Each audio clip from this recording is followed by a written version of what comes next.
Well, first of all, we're here at Tesol Colombia 2015 here at the University of La Sabana. And, well, what do we know? My name is Jermaine McDougall. I'm the director of the Master's Programs in English Language Teaching here at the university. And, well, first of all, I just would like to introduce our guest we have today, Dr. Hayo Reinders. Yeah. And before we get started, well, Juan, just awesome presentation. Thanks a lot. And in addition to that, well, once again, thanks for participating in the first Tesol Colombia here, hosted in Colombia, and also right here on campus.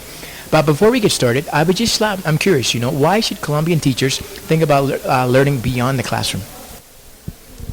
That's a very good question. It's really because learning actually happens beyond the classroom. In the classroom, we get the instruction, we get the ideas, we hopefully understand what the teacher tells us. But then the actual reflection, the actual deepening of the knowledge happens outside the classroom. I mean, just think about it yourself. Any subject that you've learned that you're proficient in, how much of what you know have you learned inside a classroom, and how much came from what you learned while using it, whether it's language or anything else? So, Awesome. Thank you so much. Well, like I said again, lots of learning takes place on the outside, and unfortunately, lots of times teachers, we fail to include that other part inside the classroom.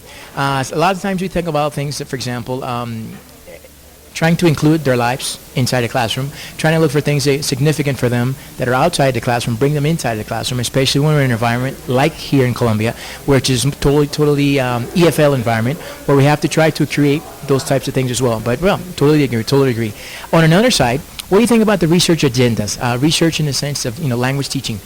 You've obviously had an opportunity to, I should say, travel in different parts of the world. You've seen, language teachers in service as well as pre-service teachers in different parts.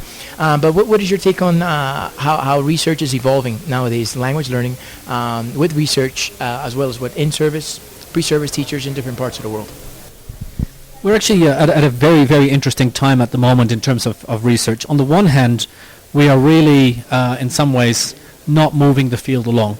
Because a lot of the research we're doing now is quite similar to what we did 10 or 20 or 30 or 40 years ago. Most of that focuses on what learners do in a controlled environment, like a classroom or self-access center or a computer lab or something like that, or an online course, but still a controlled environment where the teacher is the one who decides what, when, where, and how. Right? So we still have a lot of work to do to better understand how we can support and prepare our learners for learning outside the classroom, what opportunities there are for our learners, how we can draw on them as teachers, but also we're at the time in the area of research where there is going to be some major changes, largely as a result of the availability of technology. We are now going to be able to see what our learners do and observe what they do and support them outside the classroom in many more ways than were possible 5 or 10 years ago. And that's only going to increase. And that's a really interesting challenge for both in-service and pre-service teachers, because how do we make the best possible use of that? Okay, thank you so much. And on another, just kind of shifting a little bit, technology is another large area that, I should say that's becoming much more a trend or much more popular these days. Lots of institutions, they instead of, I should say, including technology, the use of different types of devices and things of that nature, they're much more, I should say, prone to prohibit these types of things.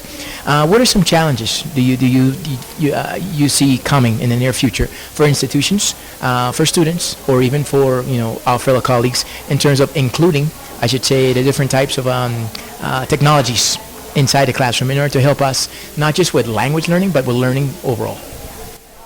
Yeah, that's a really good point. There's a famous example from last year, maybe the year before, in Thailand, where the Thai Prime Minister decided that tablets were really cool, and that the government was going to provide free tablets to all Thai learners, which is a nice idea, except that, of course, some of those tablets were then stolen by some learners or whatever. So they decided that to prevent that, they would chain the tablets to the desks in the classes. Okay, so the entire purpose of using a tablet, portability, being able to collaborate with others, was demolished. So the key lesson from that is really it's not the technology, it's the pedagogy. It is what is it that you want to achieve, and how does the technology help you to do it. So if you want to, for example, encourage learning outside the classroom, mobile phones can be very helpful. But then if you stop your learners from bringing their mobile phones back into the classroom, then there is no connection there. So there are some interesting and important and sometimes very challenging questions for teachers. Because what about, for example, privacy? What about security? All these kinds of questions that many of which are new to us as teachers, but that are very important. Well, I'm not going to take up much more time. Like I said again, I want to thank Dr. Reinders for being here, and it's a very hectic agenda per se, and taking the time out to be with us today here at Tesol Colombia. I just want to thank you all for attending, for visiting Tesol. This is an opportunity for us to do many more things, not just here in Colombia, but to do many other things within the region per se. Language learning, language teaching, and most of all, getting together as colleagues so that we can do much more in the classrooms. But once again, thank you so much for being with us here in Tesol Colombia 2015, and hopefully I'll see you soon. Take care.